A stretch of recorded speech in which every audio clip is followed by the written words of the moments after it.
नमस्कार, ओंकार न्यूज देख रहे हैं आप। आपके साथ मैं हूं आस्था श्रीवास्तव।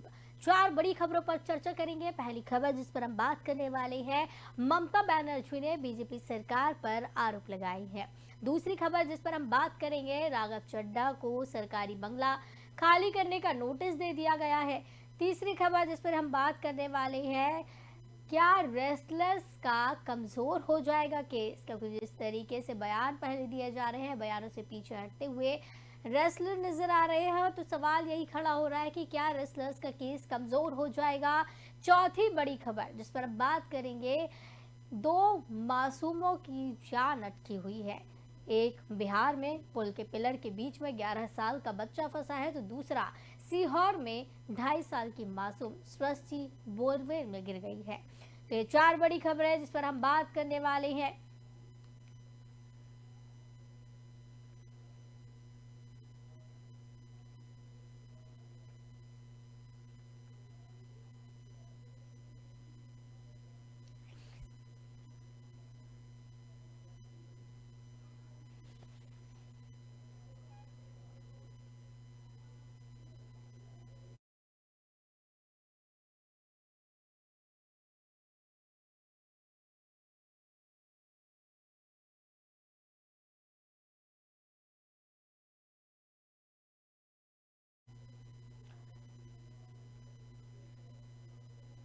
तो पहली खबर पर चर्चा करेंगे। पश्चिम बंगाल की मुख्यमंत्री ममता बनर्जी ने बुधवार को दावा किया है कि ओडिशा में रेल दुर्घटना के कारणों को दबाने का प्रयास किया जा रहा है। सीबीआई का इस्तेमाल खामियों को छिपाने के लिए किया जा रहा है, क्योंकि पीड़ित परिवार सवाल पूछ रहे हैं। मैंने सोचा था कि मैं ये नहीं कहूंगी, लेकिन स्थिति ने मुझे ये कहने के लिए मजबूर कर दिया। इतना बड़ा हादसा हो गया, खामियों को ढकने का प्रयास किया जा रहा है। जिन परिवारों ने अपना सब कुछ खो दिया है, वे जवाब चाहते हैं। वे चाहते हैं सही जानकारी बाहर आए। ममता बनर्जी ने सवाल पूछते हुए कहा कि दुर्घटना क्यों हुई, इतने लोग क्यों मारे गए, ये इस सदी की सबसे बड़ी घटना है। सीबीआई क्या करेगी? अगर ये एक आपराधिक मामला है तो सीबीआई कुछ कर सकती है। क्या आपने पुलवामा नहीं देखा? वहां के तत्कालीन राज्यपाल ने क्या कहा था? बनर्जी ने दावा किया कि असल में ट्रेन दुर्घटना की जांच नहीं की जा रही है, बल्कि सब कुछ साफ किया जा रहा है। मैं चाहती हूं कि सच्चाई सामने आए। तो बता दें कि ममता बनर्जी ने बीजेपी पर निशाना साधा है।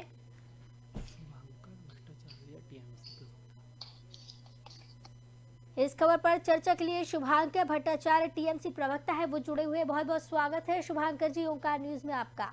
नमस्कार शुभांकर जी, जिस तरीके से ये बालासोर की दुर्घटना हुई है, ट्रेन हादसा जो हुआ है, इस दौरान जिस तरीके से राजनीति चमकाने की एक तरीके से कोशिश की जा रही है, आरोप प्रत्यारोप का दौर चल रहा है, ना कि ये देखा जाए कि पीड़ितों को किस तरीके से मदद दी जा सकती है या किस तरीके से सहायता दी जा सकती है।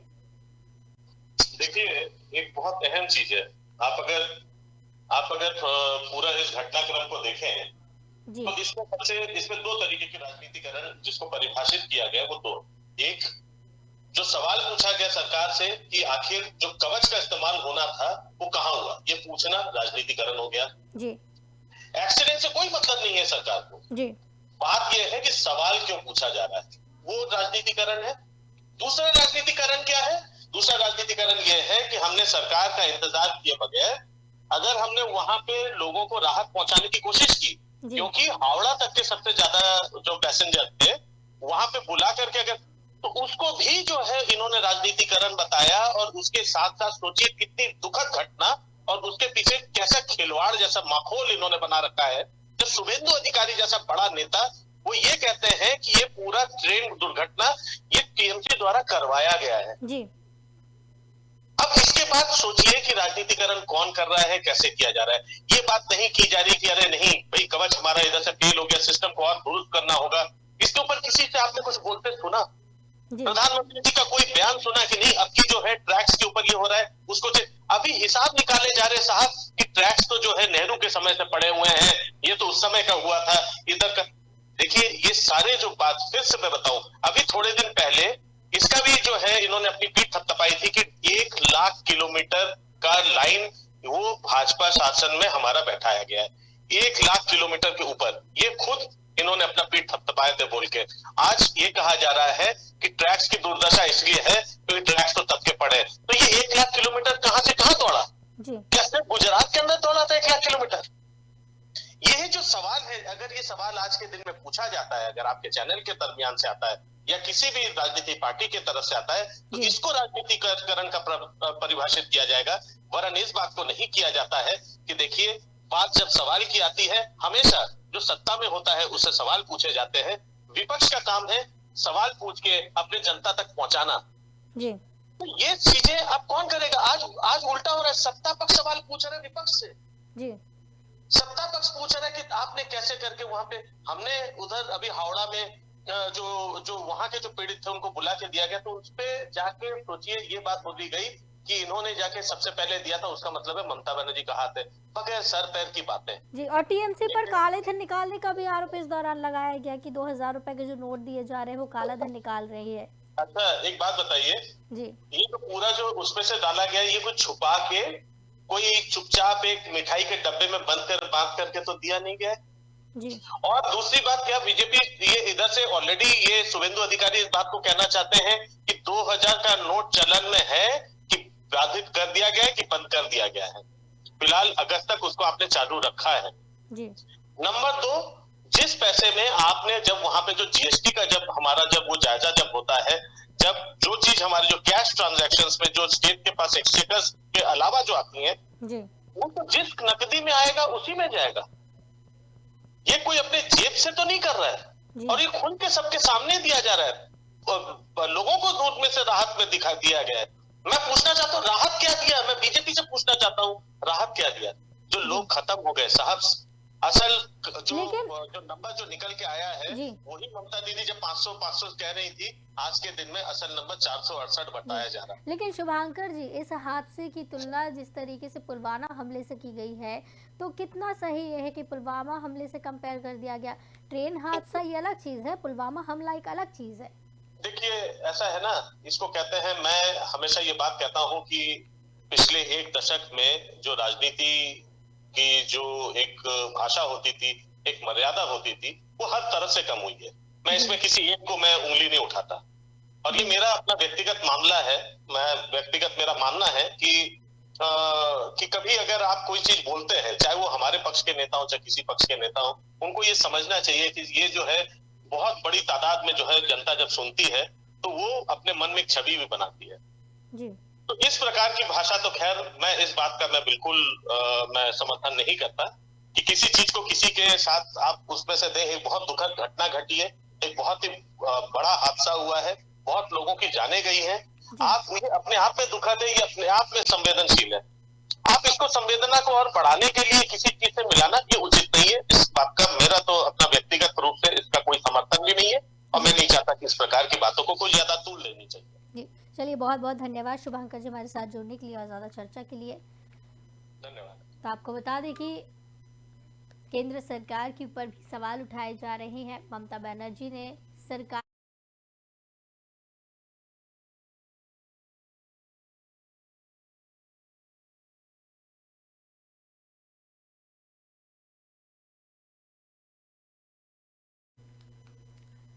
तो बता दें कि ममता बनर्जी ने बीजेपी पर आरोप लगाए हैं। उड़ीसा ट्रेन हादसे की सच्चाई को बीजेपी छुपा रही है और सीबीआई का इस्तेमाल खामियों को छिपाने के लिए किया जा रहा है, क्योंकि पीड़ित परिवार सवाल पूछ रहे हैं। मैंने सोचा था कि मैं ये नहीं कहूंगी, लेकिन स्थिति ने मुझे कहने के लिए मजबूर कर दिया।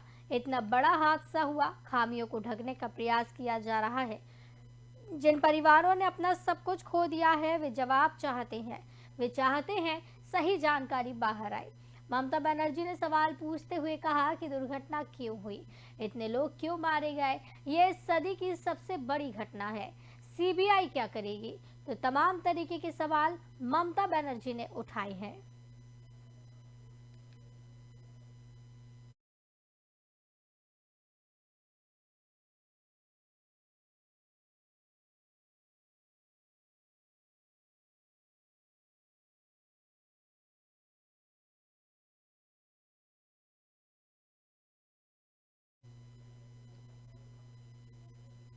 आम आदमी पार्टी के पंजाब से राज्यसभा सांसद राघव चड्ढा और राज्यसभा सचिवालय आमने सामने है।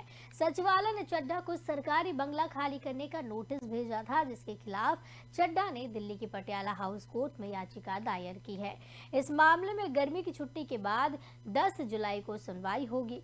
राघव चड्ढा ने पटियाला हाउस कोर्ट में मुकदमा दायर कर राज्यसभा सचिवालय के उस पत्र को चुनौती दी है, जिसमें उन्हें सरकारी आवास के तौर पर आवंटित टाइप 7 बंगला खाली करने को कहा गया। याचिका में कहा गया है कि पूरी प्रक्रिया के बिना ऐसे किसी सांसद को आवंटन रद्द करने का नोटिस जारी करना गैर कानूनी है। करीब 2 महीने पहले 19 अप्रैल को पटियाला हाउस कोर्ट ने ऐसे मामलों में तय प्रक्रिया का पालन करने के निर्देश दिए थे। राज्यसभा सचिवालय ने चड्ढा को याचिका का विरोध करते हुए कहा है कि अदालत बिना उनकी दलीलें सुने ऐसे आदेश पारित नहीं कर सकती है।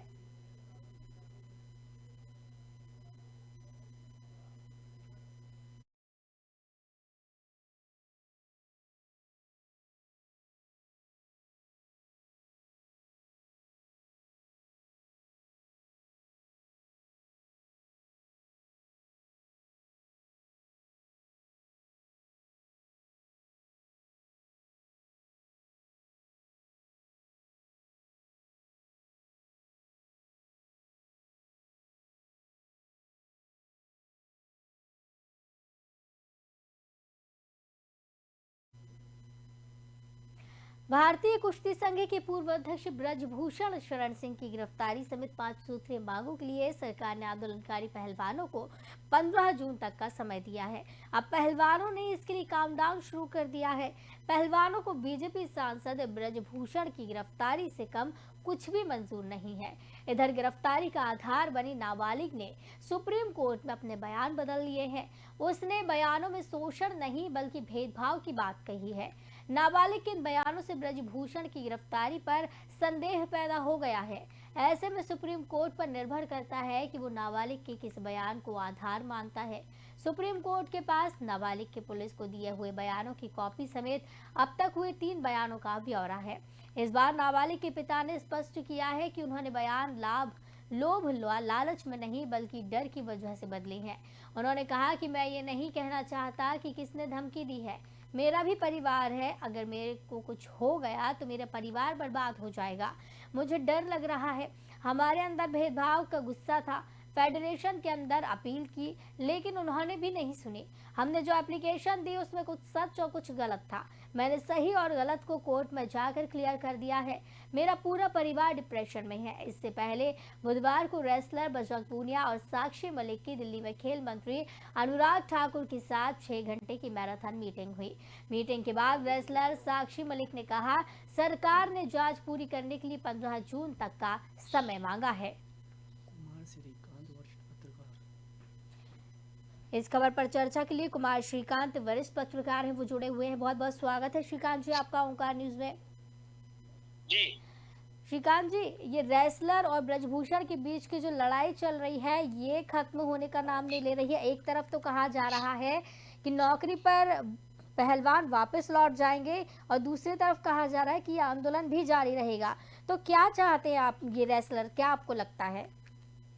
देखिए, मुझे लगता है कि जब पहले दौर की बातचीत हुई थी खेल मंत्री के साथ और वो तकरीबन जनवरी के आसपास हुई थी, तो बातें कुछ बेहतर भी निकली थी, लेकिन उसके बाद जिस तरीके से इस पूरे मामले को लेकर ढिलाई बरती गई और जिस तरीके से आपने देखा कि मीडिया में सुर्खियां बनी और पहलवानों को एक तरीके से साइडलाइन किया गया, तो इस सारे मामले को लेकर मुझे लगता है कि ये दूसरे दौर की जो बातचीत चल रही है, ये बातचीत कहीं ना कहीं इसके नतीजे निकलेंगे और जिस तरीके से अब केस भी अलग अलग तरीके से कमजोर होता हुआ दिख रहा है, यानी कि जो पॉस्को के तहत मामला दर्ज किया गया था वो मामला भी अब नीचे जा रहा है। जिस तरीके से वो लड़की है वो अपने बयानों से बदली है, पॉस्को के चीजों से बदली है।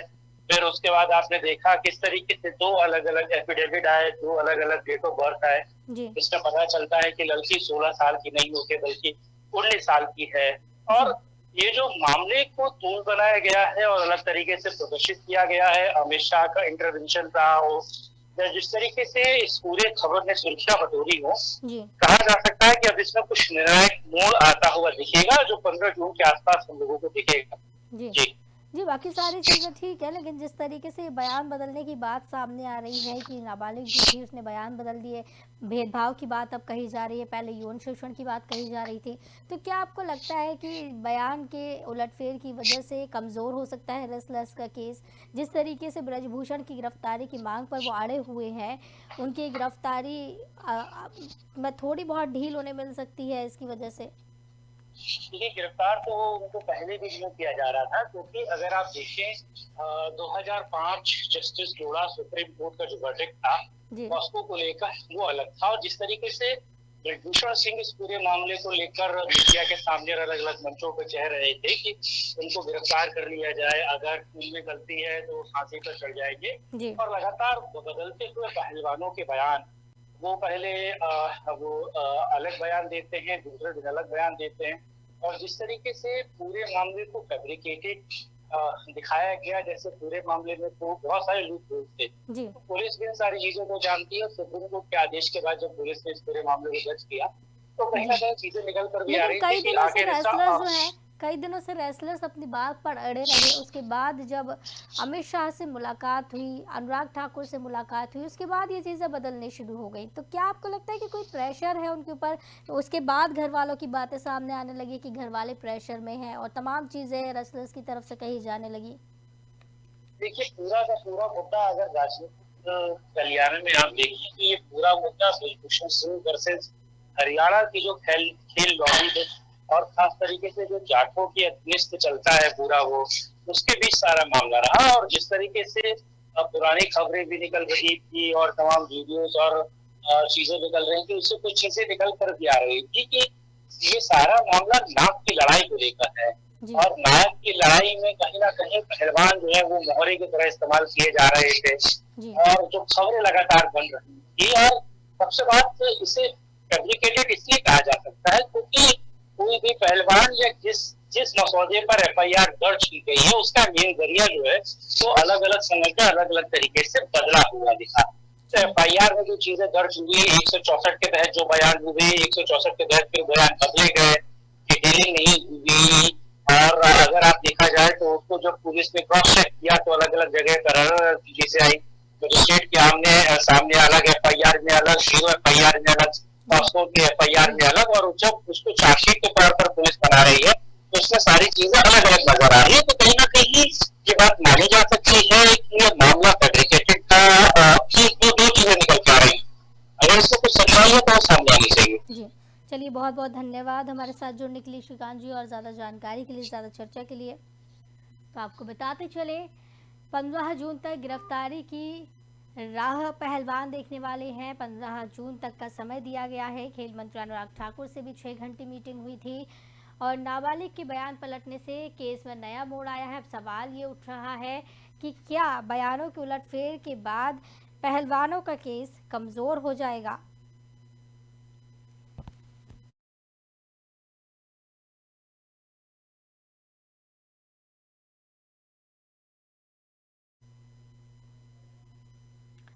तो 2 मासूमों की जान अटकी हुई है। एक बिहार के रोहतास जिले में 11 साल का बच्चा पुल के पिलर के बीच में फंस गया है, तो वहीं सीहोर में एक बच्ची बोरवेल में गिर गई है।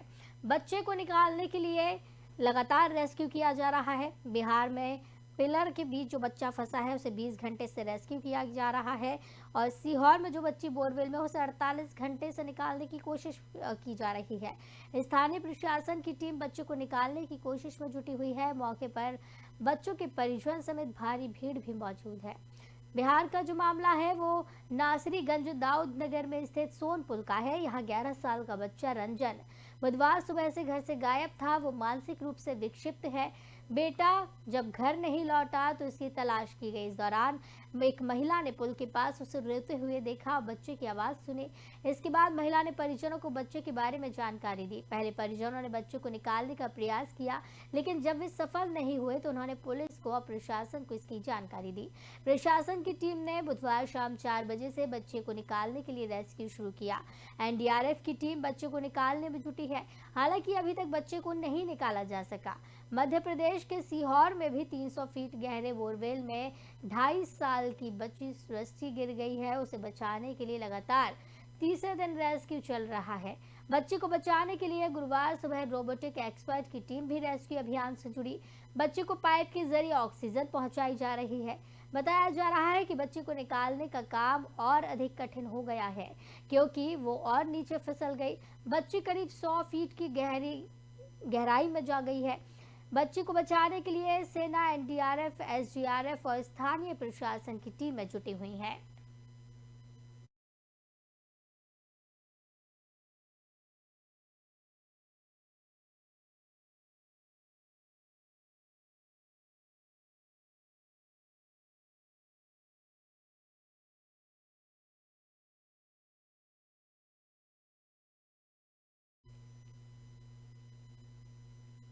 तो 4 बड़ी खबरों पर आज हमने चर्चा की है। फिलहाल मेरे साथ इतना ही। आप देखते रहिए ओंकार न्यूज़। नमस्कार।